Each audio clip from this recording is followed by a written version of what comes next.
الحمد لله رب العالمين والعاقبة للمتقين والصلاة والسلام على نبي المرسلين وعلى آله وصحبه أجمعين ونحن على ذلك من الشاهدين والشاكرين والحمد لله رب العالمين.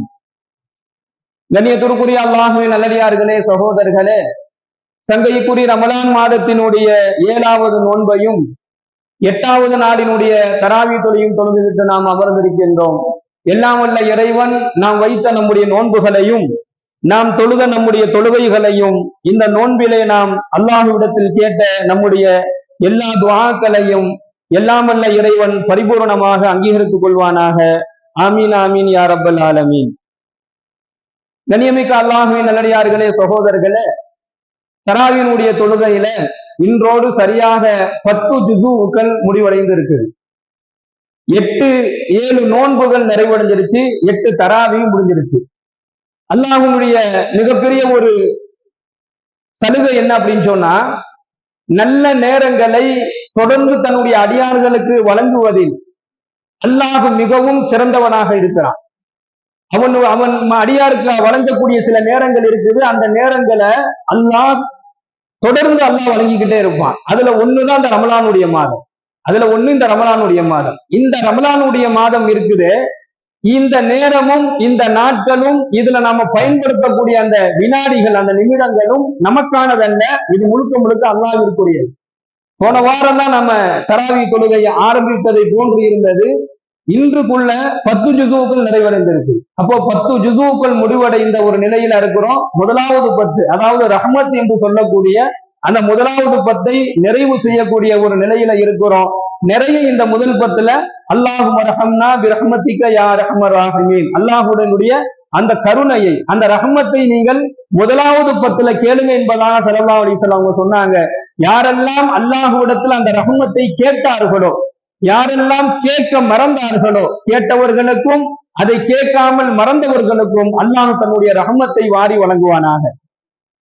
இன்று ஓதப்பட்ட இறைவசனம் அல் அன்ஃபால் என்று சொல்லக்கூடிய ஒரு அத்தியாயம். இதுல அல்லாஹ் நிறைய தகவல்களை அல்லாஹ் சொல்லி வரான். இந்த சூறாவுல நிறைய தகவல்கள் இருக்குது. அதுல சில எச்சரிக்கையான சில விஷயங்களை அல்லாஹ் பதிவு செய்யறான்.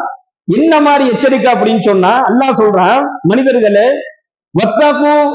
வத்தகு ஃபித்னத்தன் லா துஸீபன்னல்லதீன ஸலமு மின்கும் ஹாஸத்தன் அப்படின்னு ஒரு செய்தியை அல்லாஹ் சொல்றான். என்ன சொல்றானா, நீங்கள் வேதனைக்கு பயந்து கொள்ளுங்கள். அல்லாஹ் சொல்றான், மனிதர்களே, நீங்கள் என்னுடைய வேதனைக்கு முதல்ல பயந்துக்குங்க. அல்லாஹ்வுக்கு பயப்படுறோமோ இல்லையோ, அல்லாஹ்வினுடைய வேதனை வந்துருச்சுன்னா நம்மளால தாங்க முடியாது. அதனால அல்லாஹ் சொல்றான், வத்தகு ஃபித்னத்தன் லா துஸீபன்னல்லதீன ஸலமு மின்கும் ஹாஸா, மனிதர்களே, நீங்கள் முதல்ல என்னுடைய வேதனைக்கு பயந்து கொள்ளுங்கள். அநியாயம் செய்யக்கூடியவனை மட்டும்தான் என்னுடைய வேதனை பிடிக்கும் என்பதாக நீங்கள் எண்ணிவிட வேண்டாம். அநியாயம் செய்யக்கூடியவன், பாவம் செய்யக்கூடியவன், இவனை மட்டும்தான் என்ன செய்வான்? அல்லாஹ் தண்டிப்பான். இவர்களை மட்டும்தான் அல்லாஹ்வுடைய வேதனை சூழ்ந்து கொள்ளும் என்பதாக நீங்க எண்ணிடக்கூடாது. அப்படி அல்ல. எல்லாத்தையுமே அநியாயம் செய்யக்கூடியவனுக்கு என்ன வேதனை, என்ன தண்டனையை அல்லாஹ் இறக்குறானோ அதுல நல்லவர்களும் மாட்டிக்கொள்வார்கள், அதுல நல்லவர்களும் சிக்கிக் கொள்வார்கள். அதுக்கு உஹது போர் மிகப்பெரிய ஒரு உதாரணம், எடுத்துக்காட்டு உஹது போர் தான். பெருமானார் ஸல்லல்லாஹு அலைஹி வஸல்லம் அன்னவர்கள் ஒரு மலையின் மீது ஏறி நிக்க சொன்னாங்க. சஹாபாக்களை ஏறி நின்னாங்க. ஆனால் அந்த நேரத்துல என்ன செஞ்சாங்க? நமக்கு தான் வெற்றி கிடைச்சிருச்சு, நாம தான் வெற்றி அடைஞ்சிட்டோமே என்பதாக நாயகத்தினுடைய அந்த வார்த்தையை, பெருமானாரினுடைய அந்த சொல்லை மீறி ஒரு சில சஹாபாக்கள் என்ன செஞ்சாங்க? அந்த மலையை விட்டு கீழே இறங்கியதனுடைய விபரீதம் அங்க எல்லா சஹாபாக்களுக்கும் ஒரு பெரிய ஒரு இழப்பு ஏற்பட்டுச்சு. அந்த வெற்றி பெறக்கூடிய அந்த போர்க்களம் வேறு விதமாக மாறியது. பெருமானார் ஸல்லல்லாஹு அலைஹி வஸல்லம் அன்னவர்களுக்கு அடிபட்டது. அப்போ யாரோ ஒரு 4 பேர் செஞ்ச பிரச்சனை ஒட்டுமொத்த சஹாபாக்களையும் சூழ்ந்து கொண்டுச்சு. அது போன்றுதான் வத்தகு ஃபித்னத்தன் லா துஸீபன்னல்லதீன ஸலமு மின்கும் ஹாஸா, அநியாயம் செய்யக்கூடியவன், பாவம் செய்யக்கூடியவனை தான் அல்லாஹ் தண்டிப்பான். நம்மளெல்லாம் அல்லாஹ் நாம என்ன அநியாயம் செய்யறோமா, நாம என்ன பாவம் செய்யறோமா, நம்மளெல்லாம் அல்லாஹ் தண்டிக்க மாட்டான் என்பதாக நீங்கள் எண்ணிவிட வேண்டாம். வஅலமு அன்னல்லாஹ ஷதீதுல் இகாப், அல்லாஹ் தண்டனை வழங்குவதில் மிகவும் கடுமையானவன் என்பதாக அல்லாஹ் சொல்றான். அப்ப நாம் என்ன செய்யணும்னு சொன்னா, நன்மையை ஏவுவதும் தீமையை தடுப்பதும் நம் ஒவ்வொருவர் மீதும் கட்டாயமான கடமை. இத யாரோ ஒருத்தவங்க தான் செய்யணுங்கிற அவசியம் கிடையாது. இத மார்க்கத்தை கற்றுக்கொண்ட ஆலிம்கள் அறிஞர்கள் தான் செய்யணுங்கிற அவசியம் கிடையாது. எல்லாருமே செய்யணும். ஒவ்வொருவருக்கும் இதனுடைய கடமை இருக்குது. நன்மையை ஏவுவது, தீமையை தடுப்பது. அது மிக முக்கியமான ஒரு கடமை. நமக்கு என்ன, நாம தொழுகிறோம், நாம சரியாதானே இருக்கிறோம், நாம இபாதத்துகளை சரியா நாம செய்யறோமே, நாம நோன்பு வைக்கிறோமே என்கின்ற திருப்தி மட்டும் அடைஞ்சிடவே கூடாது. நாம என்ன செய்யணும்னா, குடும்பங்களிலே முதல்ல அந்த விஷயத்தை கொண்டு போய் சேர்க்கணும். நன்மையை உங்களுடைய குடும்பத்தார்களிடத்திலே ஏவி கொண்டே இருங்கள். பெருமானார் ஸல்லல்லாஹு அலைஹி வஸல்லம் அன்னவர்கள் முதலில் தன்னுடைய குடும்பத்தார்களிடத்துல நன்மையை ஏவுவார்கள், தீமையை தடுப்பார்கள். எந்த அளவுக்கு தீமையை தடுப்பார்கள் சொன்னா, ஒரு முறை சப்தமிட்டு பெருமானாருடைய வீடுகளில் இருக்கக்கூடிய பெண்கள் சிரித்தார்கள். அந்த சப்தமிட்டு சிரித்த அந்த சிரிப்பை பார்த்த, அந்த சிரிப்பை கேட்ட ஸல்லல்லாஹு அலைஹி வஸல்லம் அன்னவர்கள், நீங்கள் அல்லாஹ்வை பயந்து கொள்ளுங்கள், நரகத்தை அஞ்சிக் கொள்ளுங்கள் என்பதாக எச்சரித்தார்கள். அந்த அளவுக்கு தன்னுடைய குடும்பத்தார்களிடத்துல அல்லாஹ்வினுடைய கட்டளைகளையும் நன்மையும் ஏவிக்கொண்டே இருப்பார்கள். அப்போ நம்முடைய குடும்பத்துல ஆரம்பிக்கணும். நன்மையை ஏவுவதும் தீமையை தடுப்பதும் நம்முடைய கைகள்ல இருக்கு. 3 வகையான ஈமானை பெருமானார் ஸல்லல்லாஹு அலைஹி வஸல்லம் அடையாளப்படுத்துறாங்க. ஒருவன் பாவம் செய்யறான், ஒரு ஆள் தவறு செய்து கொண்டிருக்கிறான், பாவம் செய்யறான் அப்படின்னு சொன்னா அவனை போய் கையால தடுக்கணும். இல்ல அப்படின்னு சொன்னா நாவால் தடுக்கணும். கையால் தடுப்பது ஈமானினுடைய சிறந்த அடையாளம். அவனை நாவால சொல்லி திருத்துறது இறையச்சத்தினுடைய நடுத்தரமான அடையாளம். 3வது ஒண்ணு இருக்குது, இப்படி அநியாயமும் பாவமும் செஞ்சுக்கிட்டு இருக்கிறானே, யா அல்லாஹ் இவனை கொஞ்சம் திருத்தி விட்டுரு என்பதாக அவனை பார்த்து மனதால் நொந்து போய் அல்லாஹ்ட்ட துஆ கேட்பது, அவனுக்காக வேண்டி துஆ செய்வது, இது ஈமானினுடைய 3வது தரம் என்பதாக நபிகள் நாயகம் ஸல்லல்லாஹு அலைஹி வஸல்லம் அவர்கள் சொல்லி காண்பிக்கின்றார்கள். கண்ணியமிக்க சகோதரர்களே, தவறான வழியில் செல்லக்கூடிய உடன் பிறந்தவர்கள், தவறான வழியில் செல்லக்கூடிய உறவினர்கள், தவறான வழியில் செல்லக்கூடிய நண்பர்கள், தவறான வழியில் இருக்கக்கூடிய அண்டை வீட்டார்கள், இரத்த உறவுகள், இவர்களை எல்லாம் அந்த வழியில் செல்லக்கூடியவர்களாக இருந்தால் அவங்களை புடிச்சு இழுக்கணும்.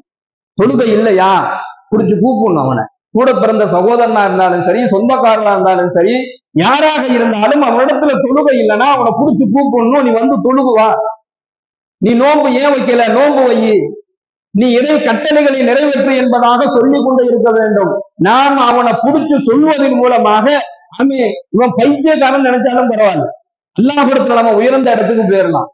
நன்மையை ஏவக்கூடிய விஷயத்துல வெட்கப்படுதல் என்பதை பெருமானார் ஸல்லல்லாஹு அலைஹி வஸல்லம் அன்னவர்கள் கூடாதுங்கிறாங்க. வெட்கப்படக்கூடாது. ஒருத்தனை தொழுவ கூப்பிடுறதுக்கு நாம வெட்கப்படக்கூடாது, கூப்பிடணும். நாம எத்தனை பேரை கூப்பிட்டு இருக்கோம்? அருமையான சகோதரர்களே, அது மிகப்பெரிய ஈமானினுடைய அடையாளம். ஒரு ஆளை நீங்க தொழுவைக்கு கூப்பிடுறது இருக்குது சிறந்த அடையாளம். நீங்க கூட்ட ஒரு தொலை வந்துட்டாருன்னு வச்சுங்க, அல்லாஹ் அவருக்கு ஈமானை அதிகரிப்பு செஞ்சுட்டான்னு வச்சுங்க, அவர் தொழுகக்கூடிய எல்லா விதமான காலங்களும் அவர் தொழுகையில் இருந்து ஒரு பகுதியினுடைய நன்மையை அவருக்கும் குறையில்லாமல் அல்லாஹ் நமக்கு வழங்கிக்கிட்டே இருப்பான். யாரு தொலை வச்சாரு அவருக்கு அல்லாஹ் வழங்கிக்கிட்டே இருப்பான். நபிகள் நாயகம் ஸல்லல்லாஹு அலைஹி வஸல்லம் சொல்றாங்க, எவர் ஒருவர் ஒரு நற்காரியத்தை அல்லது ஒரு நற்செயலை ஆரம்பித்து வைத்து விட்டார், ஆரம்பம் செஞ்சு விட்டுறாரு, பிஸ்மில்லான்னு துவக்கி வச்சுட்டார், அது காலம் உள்ள அந்த செயல் அப்படியே தொண்டு தொட்டு நடந்து கொண்டே வந்து கொண்டே இருந்தது என்று சொன்னால், அந்த நற்காரியம், அந்த செயல்கள் காலமெல்லாம் நடந்து கொண்டு இருக்கின்ற வரையிலும் அதனுடைய நன்மையை அல்லாஹ் தஆலா, அதனுடைய சவாபை அந்த ஆரம்பித்து துவக்கி வைத்தவருக்கு அல்லாஹ் வழங்குவான் என்பதாக நபிகள் நாயகம் ஸல்லல்லாஹு அலைஹி வஸல்லம் சொல்லி காண்பிக்கின்றார்கள். எனவே முதல் செய்தி என்னவென்று சொன்னால், நம்மிடத்தில் இருந்து நன்மையான காரியங்களை ஏவுவதும் தீமைகளை தடுப்பதும் நம் குடும்பத்திலிருந்து உருவாக்க வேண்டும் என்பதை அல்லாஹ் சொல்றான். நீங்க எண்ணிக்கிட்டு இருக்காதீங்க, அல்லாஹ் பாவம் செய்யக்கூடியவனை மட்டும்தான் அல்லாஹ்வுடைய வேதனை பிடிக்குண்டு, அவனை பிடிக்கும் போது அதனுடைய நஷ்டம், அதனுடைய பிரச்சனை உங்களுக்கும் வந்து சேரும் என்பதாக நல்லவர்களுக்கும் நல்லடியார்களுக்கும் அல்லாஹ் தஆலா இன்று ஓதப்பட்ட வசனத்தின் மூலமாக ஒரு எச்சரிக்கை செய்தியை அல்லாஹ் சொல்லி காண்பிக்கின்றார். 2வது முக்கியமான விஷயம், யா அய்யுஹல்லதீன ஆமனு, ஓ ஈமான் கொண்டவர்களே, லா தகூனுல்லாஹ வர் ரசூல வ தகூனு அமானாத்திக்கும் அன்தும் தஅலமூன், அல்லாஹ்வுக்கும் அல்லாஹ்வுடைய தூதருக்கும் நீங்கள் மோசம் செய்யாதீர்கள் என்பதாக அல்லாஹ் சொல்றான். இந்த மோசம் என்று சொன்னால் என்ன என்பதாக கிதாபுல் முஃபஸ்ஸிரீன்கள் எழுதுறாங்க, எப்போ அல்லாஹ்வினுடைய கட்டளைகளையும் அல்லாஹ்வினுடைய தூதரின் மூலமாக சொல்லப்பட்ட கட்டளைகளையும் ஒருவர் அதை மதிக்கவில்லையோ, அதை அவரு சரியாக அதை பின்பற்றவில்லையோ, அதை வீணான ஒரு உபதேசமாக எடுத்துக்கொண்டாரோ, அவர் என்ன செஞ்சிட்டாரு, அல்லாஹ்வுக்கும் அல்லாஹ்வுடைய தூதருக்கும் மோசம் செய்து விட்டார். அல்லாஹ் சொல்றான் இந்த வசனத்துல.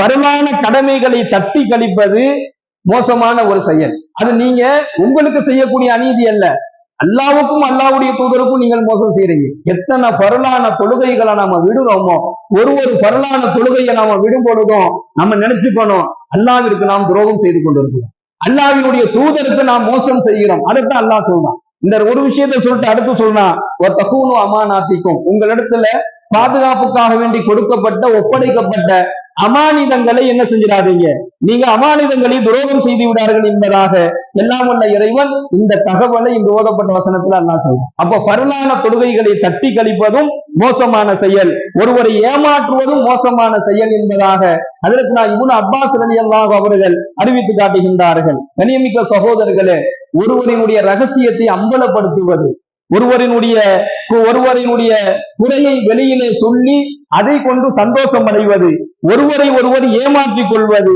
அமானிதமாக ஒப்படைக்கப்பட்ட பொருளில் மோசடி செய்வது, இது பெரும் பாவம் என்பதாக நபிகள் நாயகம் ஸல்லல்லாஹு அலைஹி வஸல்லம் சொல்லி காண்பிக்கின்றார்கள். இந்த மூன்று தன்மையும் அல்லாஹ்வுக்கு மோசடி, இந்த மூன்று நிலையில ஒருத்தர் இருந்துட்டாருன்னா, ஒருத்தருடைய குறைய போய் வெளியில சொல்லி அதை சொல்லி சிரித்து இவர் சந்தோஷம் அடைகிறது, ஒருவரை ஏமாற்றி வாழ்றது, ஒருவருடைய குறையை பகிரங்கப்படுத்துவது, அம்பலப்படுத்துவது, ஒருவருடைய ரகசியத்தை அப்படியே வெளியாக்கி விடுறது, ஒருவர் கொடுத்த அமானிதமான பொருளில் மோசடி செய்வது. இந்த மூன்று குணத்தில், இந்த மூன்று தன்மை ஒரு மனிதனிடத்துல இருந்துச்சு அப்படின்னு சொன்னா அது பெரும் பாவம் என்பதாக அல்லாஹ் சொல்றான்.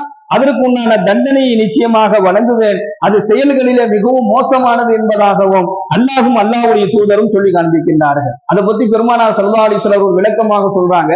இந்த கிதாப்ல இந்த இறை வசனத்திற்கு முஃபஸ்ஸிரீன்கள் விளக்கம் எழுதுறாங்க. எதெல்லாம் இந்த மோசடியில போய் சேரும் அப்படின்னு சொன்னா, செய்யக்கூடிய வியாபாரத்தில் விற்பனையில் செய்யக்கூடிய மோசடி, அளவு நிலுவையில் செய்யக்கூடிய மோசடி, ஏமாற்றுதல், விற்கக்கூடிய விற்பனை செய்யக்கூடிய பொருள்ல கலப்படம் செய்தல், அண்டை வீட்டாரிடமும் அண்டை நாடுகளிடமும் பொய்யான தகவலை பரிமாற்றம் செய்வது, உறவினர்களை ஏமாற்றுவது, கணவன் மனைவியை ஏமாற்றுவது, மனைவி கணவனை ஏமாற்றுவது, இதெல்லாம் இதுக்குள்ள சேரும் என்பதாக இந்த வசனத்திற்கு விளக்கம் எழுதக்கூடிய முஃபஸ்ஸிரீன்கள் எழுதுகிறார்கள். அல்லாஹ் சொல்றான், மோசம் செய்யாதீங்கன்னு. அந்த மோசத்துக்குள்ள இதெல்லாம் கட்டுப்போம். கணவன் மனைவியை ஏமாத்துறது, மனைவியை கணவன் ஏமாத்துறது, உறவுகளை ஏமாத்துறது, நம்மை சார்ந்தவர்களை ஏமாற்றுவது, அது விளையாட்டுக்காக இருந்தாலும் சரி, அது உண்மையாக இருந்தாலும் சரி, அதுல ஏமாற்றுதல் என்பதாக இருந்துச்சுன்னு சொன்னாலே எந்த அளவுக்குன்னா, ஒரு சஹாபி தூங்கிக்கிட்டு இருந்தாரு, திடீர்னு அவர் எந்திரிக்கிறாரு. பெருமானார் ஸல்லல்லாஹு அலைஹி வஸல்லம் எல்லாத்தையும் கலப்புறாங்க, எல்லாம் எந்திரிங்கும் போது எல்லாமே எந்திரிச்சிட்டாங்க. அவரும் எந்திரிக்கிறாரு. எந்திரிச்ச உடனே அவர் பதட்டம் ஆயிட்டார். என்ன பதட்டம் ஆகுறாருன்னு பார்த்தா, அவரு பக்கத்துல வச்சிருந்த அவருடைய அந்த ஒட்டகத்தினுடைய அந்த கயிறு, அந்த ஒட்டகத்தை இழுத்துட்டு போகக்கூடிய அந்த கயிறு அவர்கிட்ட இல்ல. அவருக்கு பக்கத்துல வச்சு படுத்தாரு.